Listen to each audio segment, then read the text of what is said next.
Hello viewers, welcome to south Indian life style and cooking.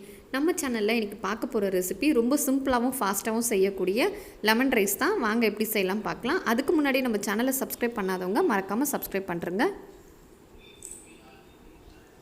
கடாயில் ஒரு குழிக்கரண்டி அளவு எண்ணெய் ஊற்றிக்கிறேன்.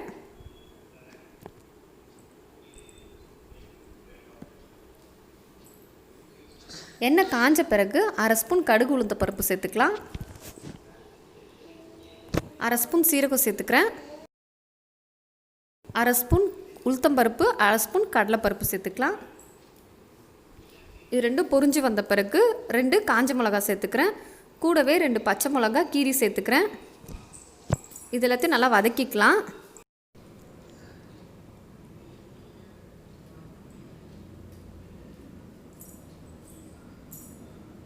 இப்போ மிளகாயெல்லாம் நல்லா வறுபட்டு வந்திருக்கு. இது கூட அரை ஸ்பூன் இஞ்சி சின்ன சின்னதாக கட் பண்ணி சேர்த்துக்கிறேன். இதையும் நல்லா வதக்கிக்கலாம்.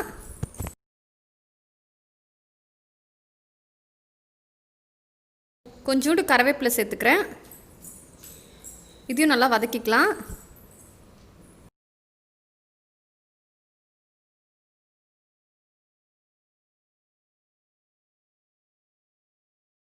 கால் ஸ்பூன் பெருங்காயம் சேர்த்துக்கிறேன். இது கூட நீங்கள் தேவைப்பட்டால் முந்திரி பருப்பு, வேர்க்கடலை ஏதாவது வேணும்னா சேர்த்துக்கோங்க. ரைஸோடு சாப்பிடும்போது இன்னும் டேஸ்ட்டாக இருக்கும். இப்போ எல்லாம் நல்லா வதங்கி வந்திருக்கு. கால் ஸ்பூன் மஞ்சத்தூள் ஆட் பண்ணிக்கிறேன். நல்லா மிக்ஸ் பண்ணிக்கலாம்.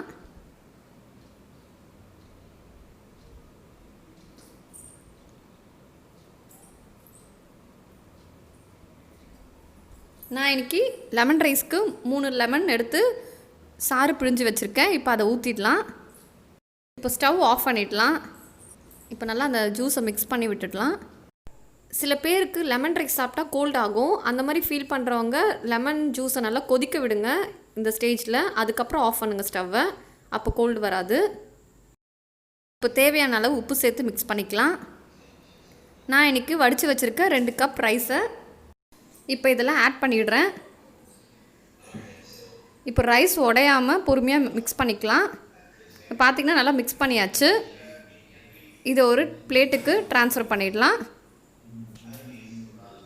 ரொம்ப சிம்பிளாகவும் டேஸ்ட்டாகவும் செய்யக்கூடிய லெமன் ரைஸ் ரெடி. நீங்களும் ட்ரை பண்ணி பாருங்கள். மறக்காமல் நம்ம சேனலை சப்ஸ்கிரைப் பண்ணுங்கள், லைக் பண்ணுங்கள், ஷேர் பண்ணுங்கள். தேங்க்ஸ் ஃபார் வாட்சிங்.